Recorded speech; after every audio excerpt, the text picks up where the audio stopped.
নমস্কার বন্ধুরা, Rooney and mom কিচেনে আপনাদের স্বাগত। কেমন আছেন সবাই? আজ আমি আপনাদের সঙ্গে শেয়ার করব নমকিন গুজিয়া বা নোনতা গুজিয়া রেসিপি। গুজিয়া বললেই প্রথমে আমাদের হোলির কথা মনে পড়ে, কিন্তু আজকে যে রেসিপিটা শেয়ার করব সেটা আপনাদের যখনই মন চাইবে তখনই বানিয়ে নিতে পারেন। বিকেলে চায়ের সঙ্গে বা এমনিতেও খেতে মন্দ লাগে না। তো চলুন বন্ধুরা, শুরু করা যাক আজকের রেসিপিটা। আজকের রেসিপিটা তৈরি করতে যা যা ইনগ্রেডিয়েন্টস লাগবে ডেসক্রিপশান বক্সে দেওয়া থাকবে, আপনারা দেখে নিতে পারেন। নিয়েছি 1 বাটি গ্রেট করা গাজর, 1 বাটি গ্রেট করা নারকেল, একটা পেঁয়াজ ছোট ছোট করে কুচোনো, 2টা লঙ্কা কুচোনো যার বীজগুলোকে বের করে নিয়েছি, 2 চামচ ধনেপাতা কুচি, 1 চামচ কারি পাতা কুচি।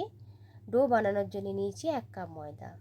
এরপর একটা মিক্সিং বলে একে একে করে গাজর, নারকেল, পেঁয়াজ কুচি, কারি পাতা কুচি, ধনেপাতা কুচি ও লঙ্কা কুচি দিয়ে একটি চামচের সাহায্যে সমস্ত উপকরণগুলোকে ভালোভাবে মেখে নিতে হবে।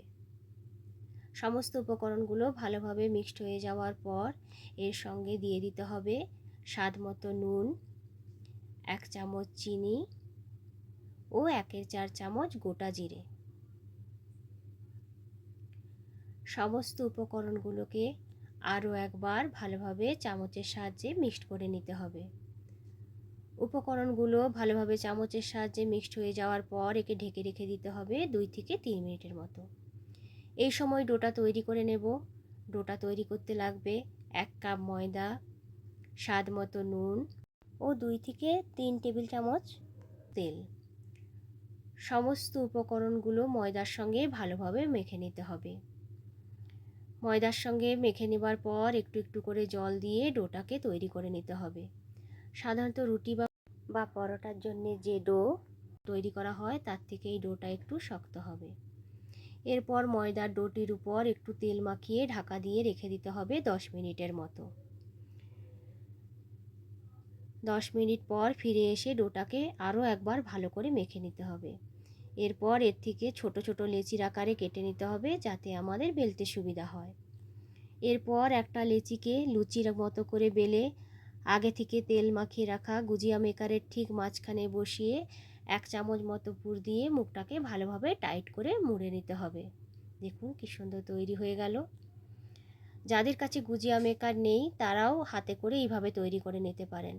প্রথমে একটা লেচি নিয়ে লুচির আকারে বেলে 1 চামচ মতো পুর দিয়ে সাইডটাকে ভালোভাবে সিল করে কাঁটা চামচ দিয়ে সাইডগুলোকে এভাবে চেপে চেপে এক সাইড থেকে এভাবে মুড়ে তৈরি করে নিতে পারেন, যাতে তেলে ভাজার সময় এই মুখটা খুলে না যায়।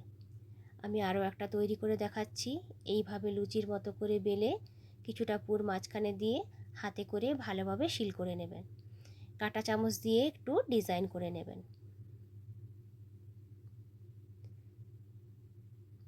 দেখুন কি সুন্দর তৈরি হয়ে গেল। এরপর গ্যাসের ওভেনটা জ্বালিয়ে একটা কড়া বসিয়ে দিয়ে দিতে হবে ভাজার জন্যে পরিমাণ মতো তেল। তেলটা একটু হালকা গরম হলে গুজিয়াগুলোকে একে একে তেলে দিতে হবে। খুব গরম তেলে গুজিয়াগুলোকে ভাজা যাবে না, এতে ময়দার উপরের কোটটা পুড়ে যাবে, ভেতরের সবজিগুলো কাঁচা রয়ে যাবে। একটা চামচের সাহায্যে তেল ছিটিয়ে ছিটিয়ে গুজিয়াগুলোর উপর দিয়ে দিতে হবে। হাতে একটু সময় রেখেই গুজিয়াগুলোকে ভাজতে হবে। এক পাশটা ভাজা হয়ে গেলে উল্টে আরেক পাশটা ভাজার জন্য রেখে দেব। এইভাবে দু পাশটা যখন গোল্ডেন হয়ে গুজিয়াগুলো ভাজা হয়ে যাবে তখন এইগুলোকে নামিয়ে একটা পেপারের উপরে রেখে দেব, যাতে গুজিয়ার গায়ে যে এক্সট্রা তেলটা থাকবে সেটা পেপারে অবজর্ব হয়ে যায়। গুজিয়াগুলো নামানোর সময় গ্যাসের ফ্লেমটাকে হাই করে দিতে হবে। এইভাবে আরও যেই গুজিয়াগুলো তৈরি করেছিলাম সেগুলো একই রকমভাবে উল্টে পাল্টে গোল্ডেন করে ভেজে নেব। তবে এই গুজিয়াগুলো আপনারা যখন খাবেন তার কিছুটা আগেই বানিয়ে নেবেন, এইগুলোকে স্টোর করে রাখা যাবে না। তো বন্ধুরা দেখুন তৈরি হয়ে গেল ঝাল ঝাল নোনতা স্বাদের নমকিন গুজিয়া বা নোনতা গুজিয়া। আজকের এই রেসিপিটা আপনাদের কেমন লাগলো অবশ্যই কমেন্ট করে জানাবেন। লাইক ও শেয়ার করতে ভুলবেন না। এই রকম নতুন নতুন রেসিপি দেখতে চাইলে আমার চ্যানেলটিকে অবশ্যই সাবস্ক্রাইব করুন। ভালো থাকবেন সবাই। আজকের মতো টাটা।